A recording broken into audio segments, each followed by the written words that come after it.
I certainly wish that my Democrat colleagues felt the same as their former Democrat leaders felt and worked to try to reduce our deficit and reduce the size of our government. Unfortunately, these former Democrat leaders failed at what they were saying they were trying to do. But today's DOGE and DOGE Subcommittee is actually delivering on those exact promises, and we are delivering the results.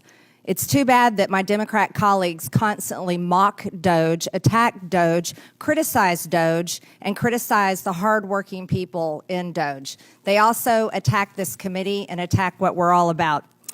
But that's today's Democrat Party. They're for big government, big spending, and doing nothing for the American people. They're America last. This subcommittee has highlighted where DOGE has staunched the flow of waste, fraud, and abuse in federal spending. DOGE drove the administration to turn off the spending faucet that was pouring out billions of dollars to corrupt anti-American NGOs, to illegal DEI programs, and to a vast array of wasteful, unnecessary federal grants, contracts, leases, and personnel. President Trump drove this massive effort by creating DOGE via executive order on Inauguration Day. He then issued a series of White House directives empowering DOGE teams to work with agency leaders government-wide in an unprecedented effort to root out wasteful spending using all means at their disposal. And that effort has borne fruit. The DOGE website identifies $180 billion in savings achieved in just a matter of months. We need to make sure we lock in those savings. It should be the first installment we pay on our nation's $37 trillion debt. We need to tackle that debt on behalf of our children and future generations. That's why Congress needs to act. DOGE has shown how our government can cost less and deliver more. It's shown how we can turn off the faucet.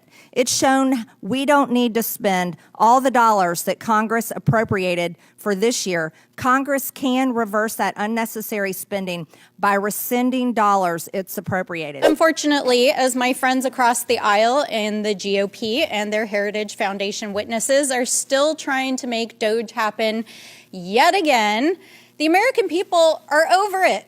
In fact, you don't have to take my word for it. A poll from just 2 weeks ago found that 67% of voters believe DOGE has done a bad job. That was just 2 weeks ago. And in fact, when I told one of my friends that we were having another DOGE subcommittee hearing, they asked, really, is that still happening? Because literally the American people are over it. Except for that it's not funny, because DOGE has been used to wage a chaotic, destructive, and ideological war against the American people and the vital programs that they depend on. But I'm going to turn to that in just a moment here. Given everything that's happening in the world right now and with this administration, I don't think we can sit here and pretend like everything is normal, because just 4 days ago, the president launched an unauthorized military attack in Iran without the consent of Congress, putting our troops and our bases in harm's way, as we saw just last night with the retaliatory bombing of one of our largest bases. And Madam Chair, I have actually been extremely grateful and wholeheartedly agree with your outspoken advocacy against this war. But like so many in this administration, so many days and weeks, this follows weeks of chaos here at home. As the president has deployed U.S. Marines and National Guard on our own soil against our own people, his DHS secretary and federal officials shoved a U.S. senator to the ground, DOJ indicted a sitting congresswoman in this House for doing her job, and tried to arrest a New York City official in a federal courthouse. This is not only not normal, it is dangerous, it is anti-American, and it is anti-democratic. And so we're not going to sit here today and pretend like what this administration is doing is normal. And we're not going to sit here and pretend like DOGE is just some normal government program. It is a scam in service of a political agenda. While we came to the table at the beginning of this whole process in good faith with real ideas, bipartisan ideas that folks have been working on for years, and a desire to actually fix and modernize the federal government, what we've seen from DOGE is the exact opposite. It has so failed in its stated mission of saving money that even the president asked if it was bullshit as Elon Musk was exiting the building. And if they want to talk about fiscal responsibility, while we're sitting here, they're still trying to pass a reconciliation bill across the aisle that would saddle taxpayers with $2.5 trillion in deficit spending. And in the last few weeks, reports have revealed that DOGE may actually have cost the federal government more than it actually saved because of the mass firings, dismantled agencies, stolen data, lawsuits, agencies in chaos, agencies that are not able to do their basic operational duties. This is not efficiency. This is a scam. But as we know, it wasn't just Melanie Stansbury that had some issues with DOGE's supposed savings. There's an entire agenda that is attacking the working class Americans from start to finish.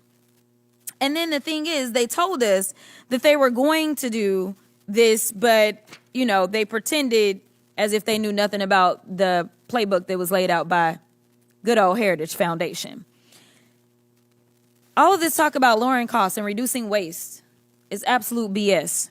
Their agenda is about one thing, making the federal government so weak that they can exploit it for their personal gain. They're stealing your data to help their companies. They're taking away your health care and food assistance to fund tax cuts for billionaires. Their agenda is pro-disinformation, pro-obstruction, pro-greed, and pro-exploitation. If you didn't know, that's what DOGE actually spells. And congressional Republicans have been complicit in this agenda. They've helped this administration terrorize the public. They've allowed this administration to launch the country into a war without congressional approval. And while we're talking about saving money, let me tell you, just dropping those few bombs in one day, that was the beginning of what is going to be a very long bill for us as they talk about being efficient. There was nothing efficient about doing it. And maybe if there was some consultation, maybe with those that say have constitutional authority, since we care about the Constitution, then maybe we could have saved the American people not only money, but the lives that are now at risk as we have to put out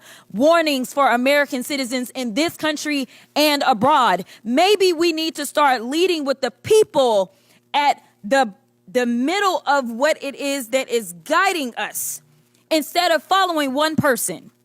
The reason that people like me say things like y'all are in a cult is because somehow people are abdicating their duties and abdicating the very people that put them into office. I think there is definitely a lot of silver linings in what's going on right now. On the one hand, first and foremost, Zoran Mamdani, the fact that he won in NYC is definitely good news. It helps to provide encouragement for people who may feel disaffected, for people who may feel apathetic towards their ability to contribute to the process at all. And then on the other hand, we got poll after poll that's showing that the American people are dissatisfied with what the Trump administration is doing, whether it's the ridiculousness of DOGE or the fact that, let's stick with DOGE, going after Meals on Wheels and, the Veterans Affairs and pretty much everything that people count on. But I don't want to make this thing too long because they tried to cut every damn thing.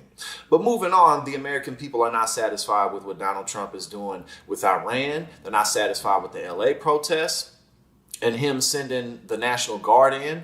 They're not satisfied with any of these things. And so that's definitely good news for us. But at the end of the day, one of the things I always bring up is the fact that Donald Trump, yes, he's incompetent, yes, he's an idiot, but he does not care about the job. And so since all of these things are spiraling out of control, including the tariffs, which I didn't even bring up before, how is he going to address any of these things? How is Trump and his clown car administration filled with completely unqualified TV personalities? How are they going to actually address world trade issues? How are they going to really address our economic issues? What are they really going to do about the fact that now we're at war with Iran and things are spiraling out of control? Netanyahu is not going to back down from war because that's the only thing keeping him out of prison.